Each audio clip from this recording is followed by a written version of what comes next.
Hello, welcome to the channel.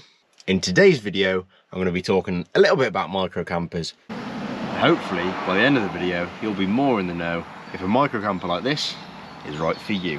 So, I'm sure a lot of you will have already seen this van, but for those who haven't already, I'm Jack.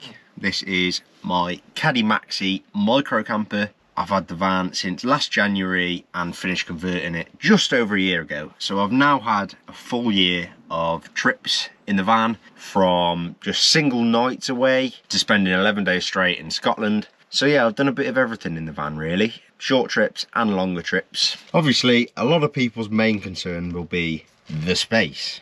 Are they big enough? Now this is a Caddy Maxi. As far as micro campers go, it's actually not a bad size.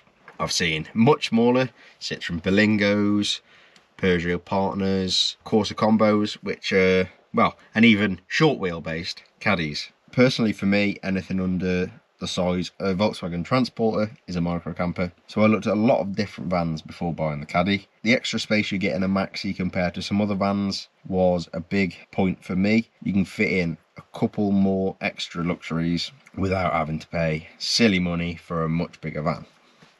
Now I knew that I would probably be using this van on my own the majority of the time.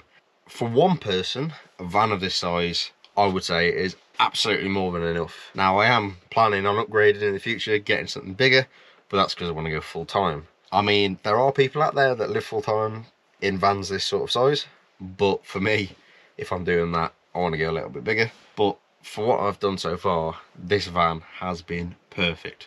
Like I say, I've had just single nights away and it's perfect for that. Park it anywhere. I've got a decent sized bed, I've got a fridge, I've got a dual hob, sink, toilet. I've got absolutely everything I need to stay out in this van for multiple nights.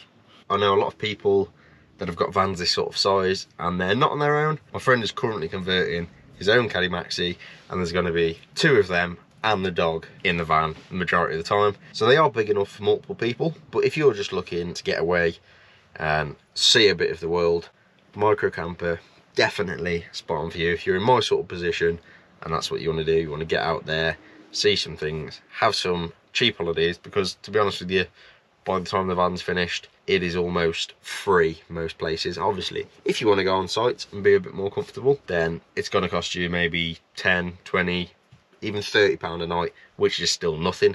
But for me personally, in the year of having the van, I've probably paid to park 4 or 5 times, so they're absolutely perfect for that. Obviously, so many height restriction barriers popping up now, but with a micro camper, you don't have that issue. So that's another brilliant point. If you live somewhere that's surrounded by height barriers and you want a camper van and you don't think you're going to be able to park anywhere, get yourself a micro camper. You may have seen on the channel before that I go to a lot of shows throughout the year, and quite often I show the van just because it's something a bit different. If I can inspire people to maybe go for it, I mean, I guess that's what this video is doing as well. If you're on the fence with it, hopefully by the end of this video you're going, yeah, let's do that, that sounds amazing, which it is.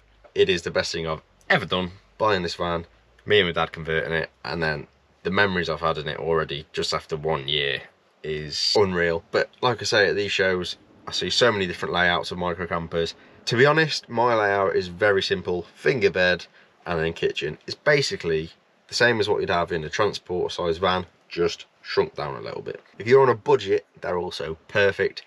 You can buy a van, chuck a mattress in the back and a little camping stove. You're still gonna have an amazing time. Obviously I've got conversion videos on the channel and I've got van tour videos on the channel, so if you do want to see them, I'll leave links to them. The only reason I'd say for not having a micro camper is obviously space.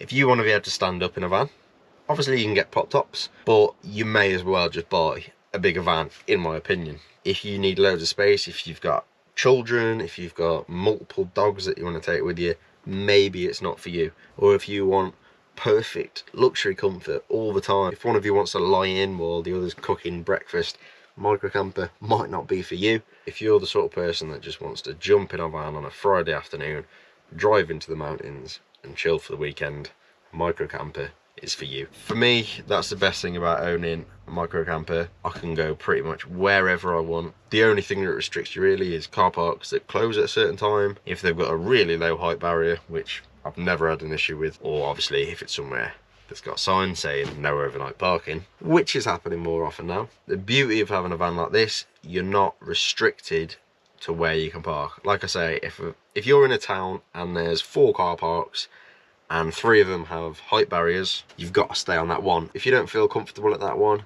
then it's not really any good.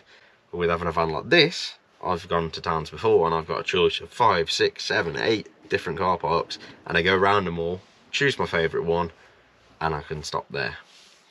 Really, with the micro camper, it can be as basic or as intricate as you like. Like I say, if you haven't seen my tour video of my van, I've got a fridge, I've got a full single bed, I've got dual hob and sink, I've got a cassette toilet, I've got everything in here that I'd have in a house pretty much.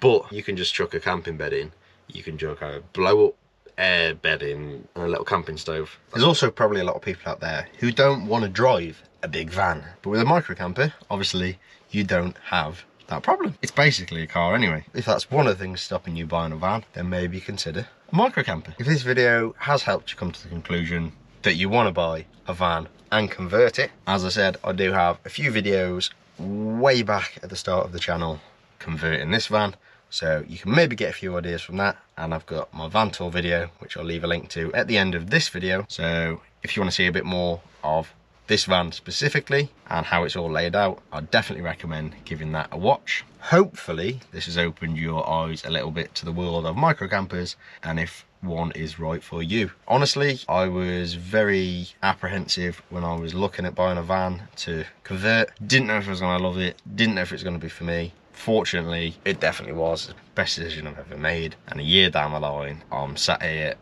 and I can't wait for this year's trips. I've got some really cool stuff planned. I've got shows planned, so get to see everyone again, have a good time, and see some awesome vans. Thank you very, very much for watching. I hope this video did help even a couple of people make up their mind on whether micro camper is right for them. And as always, look after yourselves. It's the life.